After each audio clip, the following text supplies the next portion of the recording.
নমস্কার সবাইকে, তোমরা সবাই কেমন আছো? আশা করছি খুব ভালো আছো। আমি ললিতা চলে আসলাম তোমাদের সঙ্গে নতুন একটা ভ্লগ নিয়ে। সকাল সকাল দেখো সবজি কাটতে বসে গেছি। আর সবজির মধ্যে ছিল কালকে রান্না কিছু পালং শাক আর এদিকে মিষ্টি কুমড়ো। এবার মিষ্টি কুমড়োটা দেখো ভিতরে পোকা, আমি খেয়াল করিনি। যাই হোক, এখন এগুলোই কেটে বেছে সুন্দর করে নেব। আর এদিকে জলও নিয়ে নিয়েছি, ঘরও মুছবো। সবজিটা কাটা হয়ে গেলে ঘরটা মুছতে যাব। কিন্তু সবজি কাটতে কাটতে মনে হলো যে আমার গাছে তো কয়েকটা বেগুন ধরে আছে, চলো গিয়ে দেখি কয়টা আছে। তো গিয়ে দেখি মাত্র দুটো বেগুন আছে। তো এই বেগুন দুটোই আগে তুলে নেব। আর এই গাছগুলোতে দেখছো কতটা কাটা। সত্যি বলতে এই গাছগুলোর বেগুনগুলো যতটা টেস্ট খেতে, কিন্তু তুলতে গেলে ততটাই ভয় লাগে, কারণ বেগুন ভর্তি কাটা আর গাছের পুরো পাতাতেও কাটা, গাছেও কাটা। তো যাই হোক, অনেক কষ্টে দুটো বেগুন ছিঁড়ে নিলাম। আর এই বেগুনগুলো দিয়ে আজকে একটা সুন্দর রেসিপি করব। আর এখানে দেখো একটা গাছ, তোমরা কে কে চেনো এই গাছটা অবশ্যই আমাকে কমেন্ট করে বলো। আর এই ফলটা খেতে কিন্তু খুবই ভালো হয়। তো যাই হোক, আর এখানে আমি তোমাদেরকে দেখাচ্ছি যে আমের মুকুলে কিন্তু আমের গুটি আসা শুরু হয়ে গেছে। আর ছোট্ট ছোট্ট অনেক আম ধরেছে, কিন্তু এখন জানি না কটা টিকবে। তো যাই হোক, চলো আগে এই সবজিগুলো সুন্দর করে কেটে নিই।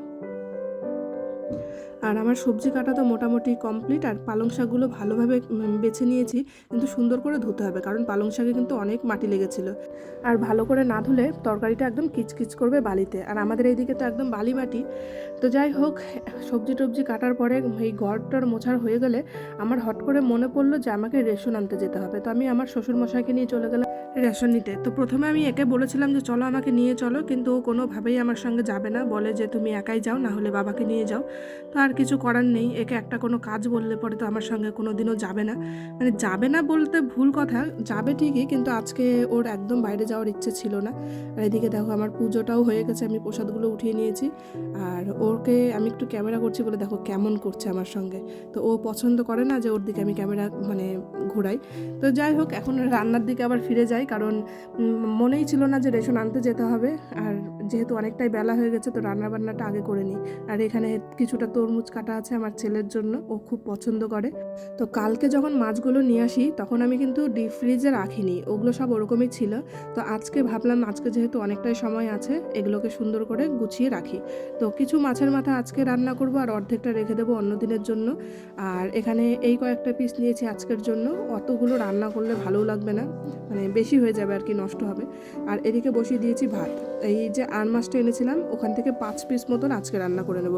আর যেহেতু মাছের পিসগুলো অনেকটাই বড়, তো আমাদের হয়েও যাবে। আর এখানে 4 পিস বড় নিয়েছি আর একটা ছোট্ট পিস নিয়েছি। আর এখন এই মাছগুলোকে ভালোভাবে লবণ দিয়ে হলুদ দিয়ে মেখে কিছুটা টাইম রেখে তারপর রান্নাতে চাপিয়ে দেবো। এদিকে দেখো মাছের লবণ হলুদ মাখানোও কমপ্লিট। আর একটুখানি সর্ষের তেল মাখিয়ে নিয়েছিলাম, শুনেছি সর্ষের তেল মাখালে বলে যখন ভাজবো মাছটা তখন তেল ছিটকাবে না, কিন্তু একদমই ভুল। আমি যখনই মাছের পিস কড়াইয়ের মধ্যে দিয়েছি এত জোরে জোরে তেল ছিটছে, তো আমার হাতের মধ্যে লেগেও হাতটা এক জায়গাতে পুড়ে গেছে। আর ভাতটাও মোটামুটি কমপ্লিট। আর আমি থালা দিয়ে ঢেকে ঢেকে মাছগুলোকে ভাজছি, নাহলে আমার পক্ষে অসম্ভব হয়ে যাচ্ছিলো মাছগুলো ভাজা। এখন এদিকে মাছের মাথাটাও বসিয়ে দেবো ভাতটা নামিয়ে নিয়ে। আর আজকে এই মাছের মাথা দিয়ে করব ছ্যাঁচড়ার তরকারি। এই সবজি দিয়ে ছ্যাঁচড়ার তরকারিটা খেতে খুবই ভালো লাগে। তো তার ভিতরে যদি পালং শাক থাকে, আর পালং শাক বরাবরই আমি একটু বেশি পছন্দ করি। আর মাছের ঝোলের মধ্যে দেবো হচ্ছে তোমার আলু আর টমেটো। আমি টমেটো খুব একটা পছন্দ করি না মাছের ঝোলের মধ্যে, কিন্তু এখন আবার যেহেতু টমেটো সিজনটা, প্রচুর টমেটো পাওয়া যাচ্ছে, এই জন্য হঠাৎ রান্নার মধ্যে দিই, বেশ ভালো লাগে, খারাপও লাগে না। তো এখানে দেখো আমি শাকগুলো সুন্দর করে ধুয়ে রেখেছি, একটুও নোংরা নেই। আর এই শাকটা একটু লাস্টের দিকে দেবো, যখন আমার সবজিটা মোটামুটি সেদ্ধ হয়ে আসবে তখন আমি শাকটা দেবো, কারণ আগে শাক দিলে পরে সবজি সেদ্ধ হবে না, এদিকে শাক সিদ্ধ হয়ে বসে থাকবে। তো যাই হোক, এইদিকে দেখো আবার মাছটাও আমি ঢেকে ঢেকে ভেজে নিচ্ছি।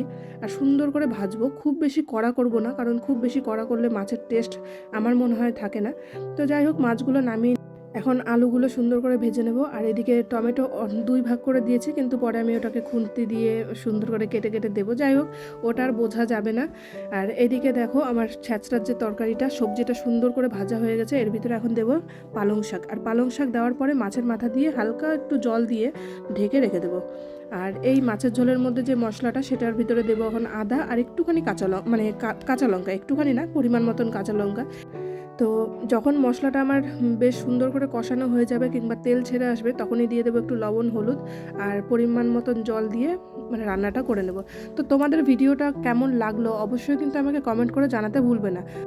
তারপরে না আমি ভুলেই গেছিলাম যে আমি ব্লগ বানাচ্ছি সারাদিন, এরকমই হয়, হয়তো কোনো একটা দিন সকাল থেকে শুরু করলাম তো দুপুরে গিয়ে ভুলে যাই। তো রান্নাবান্নার ব্লগটা আমি আর কন্টিনিউ করতে পারিনি। তো এর মাঝখানে আমি ভুলেও গেছিলাম, আর বাড়িতে লোকজন থাকার কারণে পরে আর মনেও ছিল না। তো দেখো আমার রান্নাবান্না কমপ্লিট, খাওয়া দাওয়াও কিন্তু শেষ হয়ে গেছে। আর এখানে দেখো মাছের ঝোলের কালারটা কত সুন্দর হয়েছে।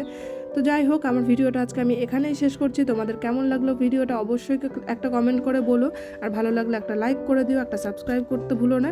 তো তোমরা সবাই ভালো থেকো, সুস্থ থেকো, দেখা হবে পরের একটা ভ্লগে। আর বিকেল টাইমে তো জানোই সবাই আমার টিউশন শুরু হয়ে যায়। তো এখন আমি বাচ্চাদেরকে নিয়ে বসে গেলাম পড়াতে। টাটা, সবাই ভালো থেকো।